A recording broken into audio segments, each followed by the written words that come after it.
2 वर्षांनी नाशिकच्या त्र्यंबकेश्वरमध्ये सिंहस्थ कुंभमेळा भरणार आहे। दर 12 वर्षांनी भरणाऱ्या या कुंभमेळ्याची तयारीही सुरू झाली, पण सिंहस्थ कुंभमेळ्याच्या नामकरणाचा विषय चिघळण्याची शक्यता आहे। नाशिक त्र्यंबकेश्वर कुंभमेळा की त्र्यंबकेश्वर नाशिक कुंभमेळा यावरून साधू महंतांमध्ये वाद सुरू आहे। आता हा वाद वैयक्तिक पातळीवर जाऊ लागलाय। त्र्यंबकेश्वरच्या नावाला विरोध करणारे महंत सुधीरदास पुजारी यांच्यावरच त्र्यंबकेश्वरच्या साधूंनी हल्लाबोल केला। नाशिकचे महंत सुधीरदास पुजारी आणि अनिकेत शास्त्री हे महंत नाहीत, ते जनतेची दिशाभूल करत असल्याचा आरोप करण्यात आला।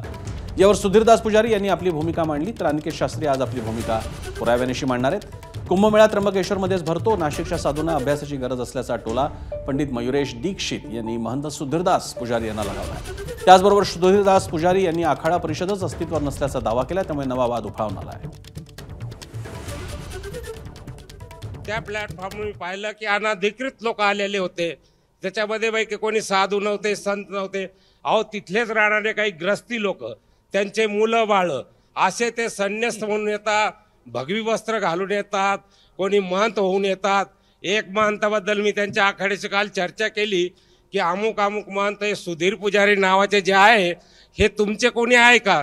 ते म्हणे आमचे कोणी नाही आहे। मग ही सर्व मंडळी कशासाठी बोलतात? ही फक्त स्थानिकामध्ये याच्यामध्ये मतभेद निर्माण करून भांडणे लावायचं काम करता।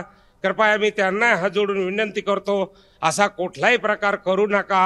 आमचे काही परमस्नेही आहेत, जसे महंत सुधीरदासजी, भक्तिचरणदासजी यांच्या काही वक्तव्य आमच्या कानावर पडत असताना एकीकडे दुःखही होतं, एकीकडे हसू पण येतंय की यांना अजूनही अभ्यासाची गरज आहे। तरी जुना घडलेला पेशवेकालीन वाद शैव वैष्णवांचा पुन्हा उकरून काढण्याचा एक प्रकारे हा दुष्ट प्रयत्न म्हणावा लागेल असं आमच्या नजरेस येतंय। तर कृपया तो कोणी करू नये, असा कुठल्याही प्रकारचा वाद न करता आपण याला पूर्णविराम द्यावा अशी विनंती। एबीपी माझा, उघडा डोळे बघा नीट।